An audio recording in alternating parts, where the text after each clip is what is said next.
everybody, good morning. My name's Patience and this is Mumcott Ranch and Homestead. I hope you guys are having a good day so far. We are up early, it's not even 8:30, and we are getting our pile of wood going here.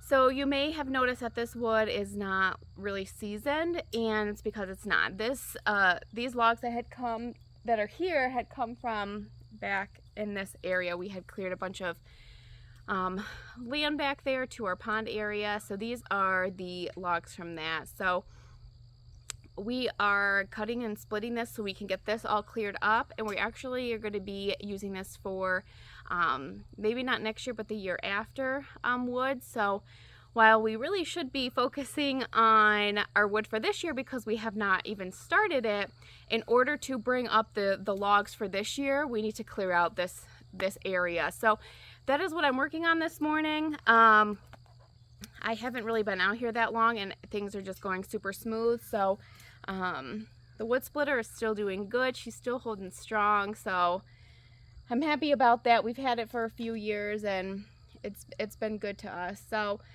yeah, that's what I'm doing this morning. You guys may have noticed I don't have safety glasses or gloves or anything on, and I know I probably should, but I never have, and I know it's a safety thing, and I know I probably should. You know, I've known people who have gotten injuries, you know, lost fingers, you know, from a wood splitter. And honestly, it's use caution, use your best discretion, know your wood splitter and know the wood that you're cutting.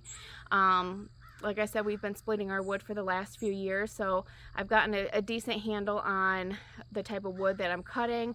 The wood that has knots in it, I know that it's going to have a little bit of impact on the wood splitter when we're splitting it, as far as making a loud pop noise, you know, breaking it and it go in different directions. So I'm not going super fast. I'm being, you know, cautious as I can be. Obviously accidents happen, but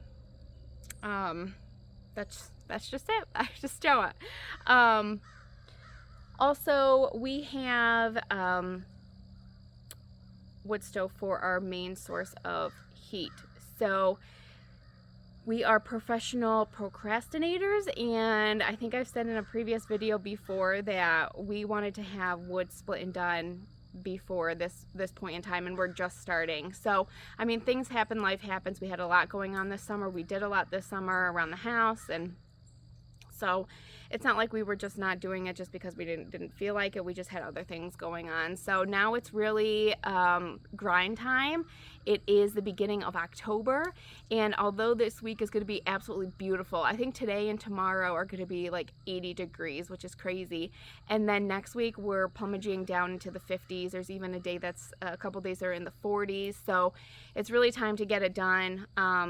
We really just don't have any other time because it's coming. The cold weather is coming. So in another video we had put together a wood stand for our porch. We also have another wood stand as well, but we have to brace the porch a little bit because it is a heavier stand that we're going to be putting wood on. We have two wood stoves. We have one in our basement. We have one in our main floor in our living room. We do have a full finished basement, so the wood stove down there, you know, we have the dogs down there when we're, you know, away, you know, at work and such. So we do like to have that wood stove going. But as far as how it heats upstairs, it does a great job. For the first, I think, couple years, we didn't even have the upstairs wood stove, and it did heat our house decent. You know, obviously warm air rises, so everything just went up. But the way that the stair is when the stairs get to the top, it's the dining room, kitchen, and then our bedroom. And then when you turn the corner is the entryway into the house, and then the living room, a couple bedrooms, a bathroom, and so forth. So even though one side of the house got really, really nice and toasty, the other side, you know, it wasn't as warm. That's why we decided to get that second wood stove. So this year, I think because we really don't utilize the basement as much as we used to, that I think we're just going to focus on the wood stove on the first floor. And I can go ahead and show you that. I love it. It's like a stone wood stove. It holds in the heat really good. So downstairs, if we try to get up in the middle of the night to kind of stoke it and get it nice and warm so it doesn't go out. But I can't even count how many times that I set my alarm to get up, and the next thing I know, it's the morning, and I'm like, did my alarm even go off? But I must have woke up in the middle of the night when it went off and turned it off and went back to bed. So this wood stove is nice because we fill it with at night, and by the morning the touch of the wood stove is still really warm, so it really holds in that heat, so it's still giving off that heat even throughout the night and into the morning, even though there may not be, you know, really fire going in it. So I can go ahead and show you that as well.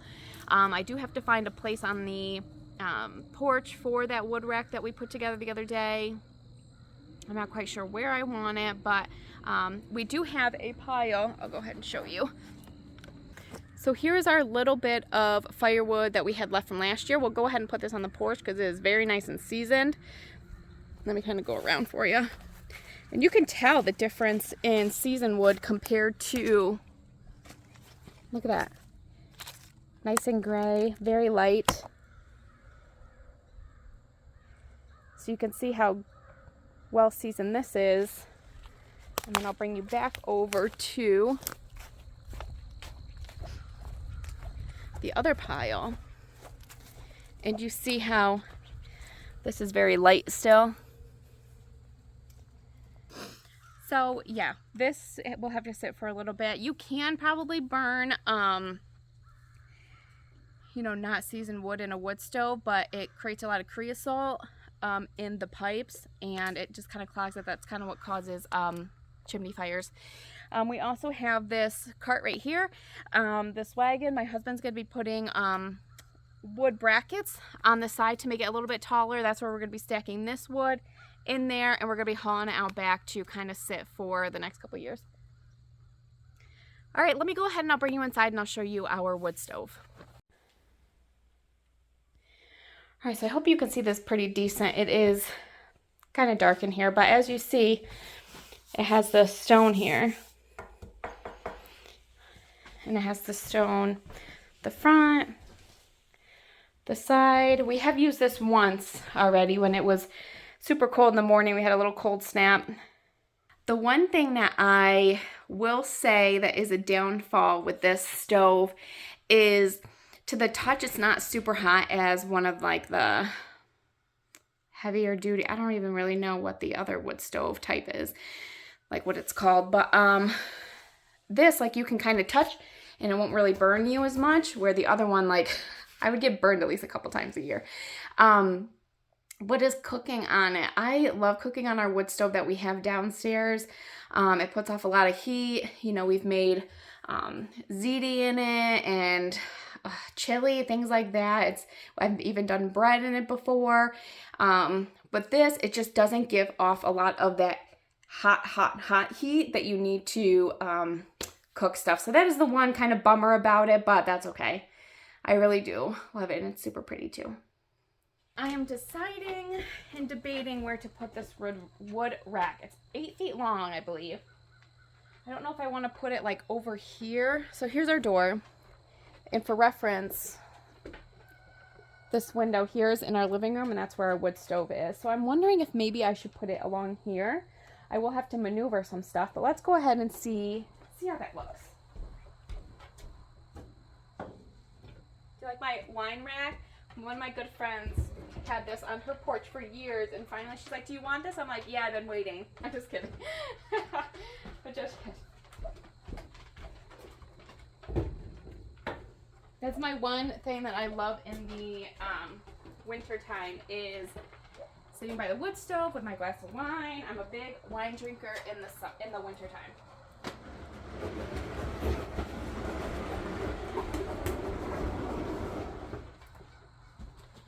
And my big, our elephant ear plant, we are also going to be bringing that inside probably this weekend, because it doesn't do good, I believe, below 40 degrees. So that'll be going in for the winter. You see how this bounces? I do not like that. I'm sure once we get wood on it and everything, it'll be fine. But I'm not a fan.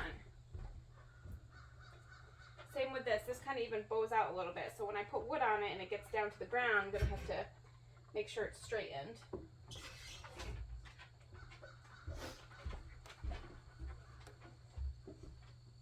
I think that's probably good, right? Man, that's going to hold a ton of wood. I think between this and the other thing, I'll actually go ahead and show you. I'll go ahead and show you the other wood thing that my husband got.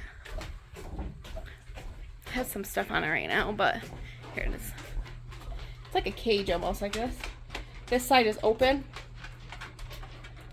So we're going to stack that full of wood, but that thing in itself is heavy. So before we put a bunch of wood on there, we have to brace the port. So hopefully we can get that done this weekend as well. But I think between that and this rack, man, this wood should probably last us at least a few weeks, I would hope. So we don't really have to restack it too much and too often. So, all right, we're getting there. I'm excited that we are at least starting the process of starting this wood. It's been taking a long time, but we'll get there. We also got a chainsaw chain sharpener. We usually take our chains to the Amish, and they will sharpen them for us. So it's not bad. There's also a local guy that does it too, and it's not bad price. I think it's like $10 or something. Not even really. But it's the inconvenience that we have to stop what we're doing, go get it sharpened. Sometimes they're a little bit behind, so they have to, we won't be able to get it for another couple hours, so then that puts us behind. So we did get it. I think it's an electric one. I have no idea how to use it, so we're going to have to figure that out, but it'll be nice because we have like 5 or 6 chains hanging around, so it'd be nice just to sharpen all of them, so once one gets dull, we can just switch out and just keep cranking on it. So, yay! All right, guys. Well, thank you so much for hanging out with me a little bit this morning. I'm going to get back to cutting some more wood before I have to get ready for work today. I appreciate you guys watching this video as always, and I hope you have a wonderful rest of your day. Bye.